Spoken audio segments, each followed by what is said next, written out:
বলে রাখলুম, এ ছেলে যদি বিদ্যের সাগর না হয় তবে আমি পইতে ফেলে দেব। এই ভবিষ্যৎবাণী করেছিলেন ঈশ্বরচন্দ্রের ঠাকুরদা। এই ছোট্ট ছেলে কিভাবে বিদ্যাসাগর হয়ে উঠলেন সেই গল্পই শোনাবো এই ভিডিওতে। কাজেই ভিডিওটি আদি থেকে অন্ত পর্যন্ত মন দিয়ে শুনতে থাকুন। 1820 সালের 26শে সেপ্টেম্বর মঙ্গলবার দুপুরবেলা ভগবতী দেবীর কোল আলো করে জন্ম নিলেন ঈশ্বরচন্দ্র। ঈশ্বর যখন ভূমিষ্ঠ হলেন, পাশেই কুমারগঞ্জের হাটে গিয়েছিলেন পিতা ঠাকুরদাস। এই সংবাদটি জানানোর জন্য রামজয় সেই হাটের দিকে রওনা হলেন। রামজয় ঈশ্বরচন্দ্রের ঠাকুরদা। প্রথমধ্যে দেখা হয়ে যায় দুজনের মধ্যে। তিনি ঠাকুরদাসকে বললেন, এক এরে বাছুর হয়েছে। ঠাকুরদাস দৌড়ে গোয়ালঘরে এরে বাছুরের খোঁজ নিতে গেলেন, কিন্তু কিছুই দেখতে পেলেন না। তখন রামজয় তার ভুল ভাঙিয়ে বললেন, একে এরে বাছুর বলছি এই কারণে যে তোর ছেলে এরে বাছুরের মতো একগুঁয়ে হবে, যা ধরবে তাই করবে, কাউকে ভয় করবে না। এই বালক ক্ষণজন্ম হবে, হবে পরম দয়ালু, তার খ্যাতিতে পূর্ণ হবে চারিদিক। এর জন্মগ্রহণে আমাদের বংশের অক্ষয় কীর্তি লাভ হলো, এজন্য এর নাম রাখলাম ঈশ্বরচন্দ্র। ঈশ্বরচন্দ্রের জন্মের সাথে সাথে তাদের অভাবের সংসারে সৌভাগ্যের সূচনা হলো। তাই ঈশ্বর হয়ে উঠলেন সকলের স্নেহের পাত্র। তবে ছোট্ট ঈশ্বর প্রচণ্ড দুরন্ত। গ্রামের গৃহস্থের বাড়ির দরজায় মলমূত্র ত্যাগ করা তার কাছে মজার ব্যাপার। আবার কেউ হয়তো কাপড় নেড়ে দিয়েছে রোজে, ঈশ্বর তাতে বিষটা মাখিয়ে কেটে পড়তেন। এইরকম অসংখ্য দুষ্টুমিতে ভরা ছিল ঈশ্বরের শৈশব। একবার তো জবের শীষ খেতে গিয়ে গলায় আটকে মরে যাওয়ার মতো অবস্থা। ঠাকুমা গলায় আঙুল দিয়ে শীষ বার করে দিয়ে তবেই ঈশ্বরের রক্ষে। তার দুষ্টুমি বাড়ির লোকের পক্ষে সামাল দেয়া অসম্ভব হয়ে, তাই ছোট্ট ঈশ্বরকে ভর্তি করা হলো গ্রামের পাঠশালাতে। তখন ঈশ্বরের বয়স সবে 5 বছর। কালীকান্ত ছিলেন ঈশ্বরচন্দ্রের প্রথম গুরুমশাই। এ সময় ঈশ্বর পড়লেন কঠিন অসুখে। সুচিকিৎসার জন্য ঈশ্বরকে পাঠানো হলো ভগবতী দেবীর মামার বাড়ি। সেখানে কোটরি গ্রামের কবিরাজ রামগোপালের চিকিৎসায় 6 মাসের মধ্যে রোগমুক্ত হয়ে নিজের গ্রামে ফিরলেন ঈশ্বর। ঈশ্বর 8 বছর বয়স পর্যন্ত কালীকান্তের পাঠশালায় পড়েছিলেন। এরপর গুরুমশাইয়ের পরামর্শে ইংরেজি শেখানোর জন্য পিতা ঠাকুরদাস বন্দ্যোপাধ্যায় ঈশ্বরকে কলকাতায় নিয়ে যেতে মনস্থির করলেন। কার্তিক মাসের শেষের দিকে এক শুভ দিনে সকলের আশীর্বাদ মাথায় নিয়ে বাবার হাত ধরে ঈশ্বর চললেন কলকাতার পথে। পথমধ্যেই মাইলস্টোন দেখে ঈশ্বর শিখে ফেললেন ইংরেজি সংখ্যা। তাদের কলকাতা পৌঁছাতে সময় লেগেছিল 3 দিন 2 রাত। উঠলেন ভাগবতচরণ সিংহের বাড়ি। ঠিকানা বড়বাজার দয়েহাটা। আজ থেকে 25 বছর আগে সিংহবাড়িতে আশ্রয় নিয়েছিলেন ঈশ্বর পিতা ঠাকুরদাস।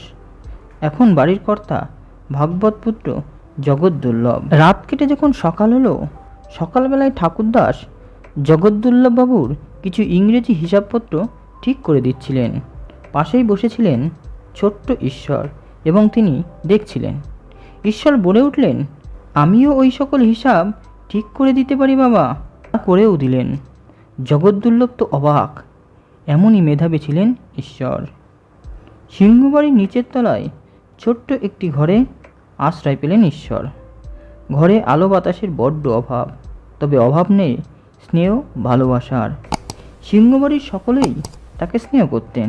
গৃহকর্তা জগৎদুর্লভের বিধবা বোন রায়মণি ছিলেন সাক্ষাৎ দয়ার অবতার।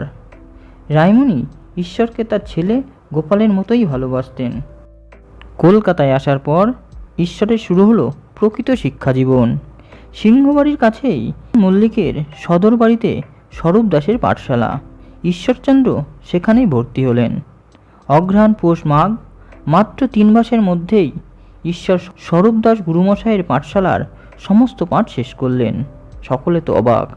এরপর ছেলেকে কোথায় ভর্তি করাবেন এই নিয়ে সমস্যায় পড়লেন ঠাকুরদাস। অবশেষে ছেলেকে সংস্কৃতে মহাপণ্ডিত করার লক্ষ্যে 1829 সালের 1 জুন ঈশ্বরচন্দ্রকে ভর্তি করে দিলেন সংস্কৃত কলেজের ব্যাকরণের ৩য় শ্রেণীতে।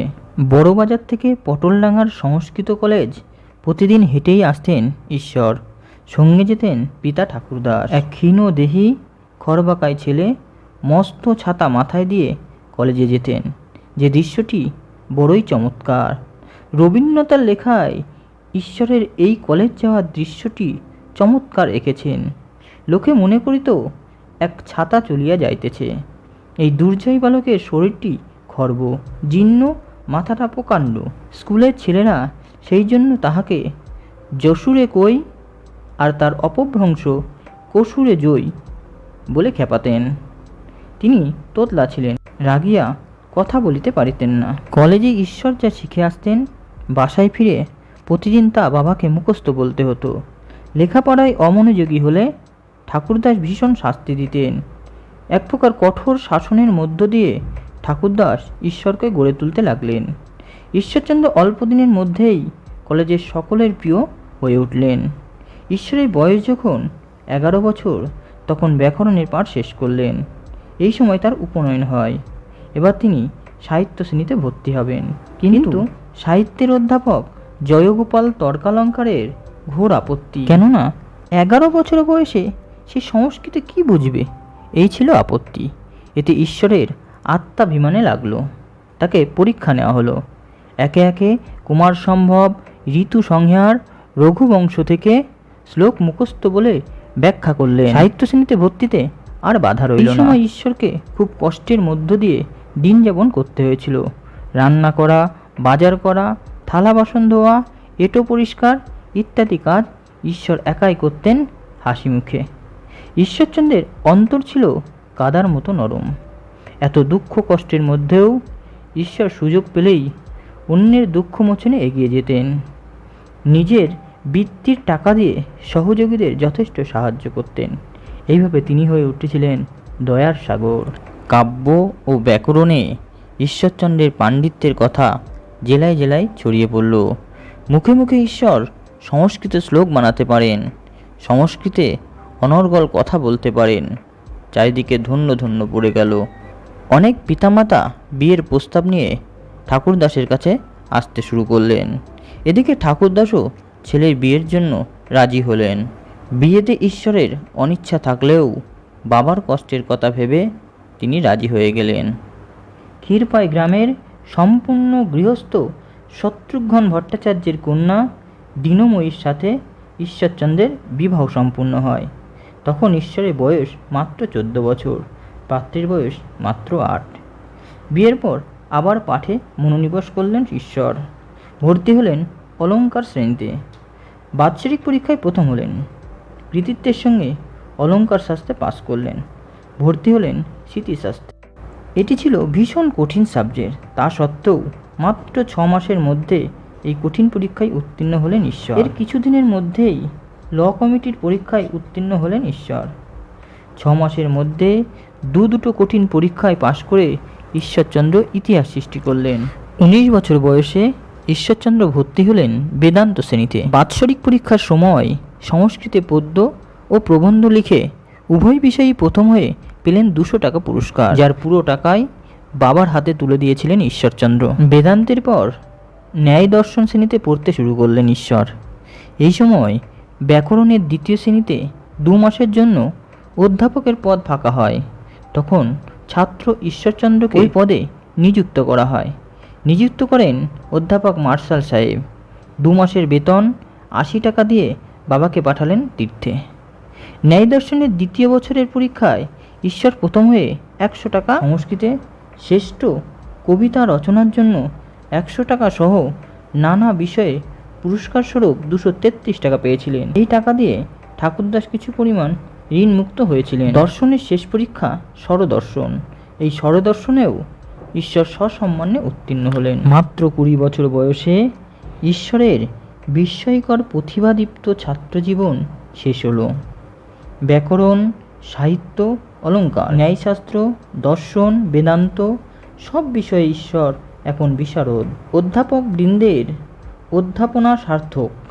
প্রবীণ অধ্যাপক শম্ভুচন্দ্র বাচস্পতি ঈশ্বরকে যথোপযুক্ত উপাধি দেওয়ার প্রস্তাব করলেন, যেটা এর আগে কেউ পায়নি, এরপরেও ভবিষ্যতে কেউ পাবে না। তিনি প্রস্তাব করলেন ঈশ্বরচন্দ্রকে বিদ্যাসাগর উপাধি দেওয়া হোক। অধ্যাপক মণ্ডলী সানন্দে সমর্থন করলেন। ঈশ্বরচন্দ্র হলেন বিদ্যাসাগর, পেলেন ছাত্র জীবনের সেরা পুরস্কারটি। এই ছিল ঈশ্বরচন্দ্রের শৈশবের কিছু গুরুত্বপূর্ণ অজানা গল্প। আশা করি আপনাদের ভালো লেগেছে। ভালো লাগলে অবশ্যই একটি লাইক করুন, আর এই চ্যানেলে নতুন হয়ে থাকলে সাবস্ক্রাইব করে দিন। ধন্যবাদ।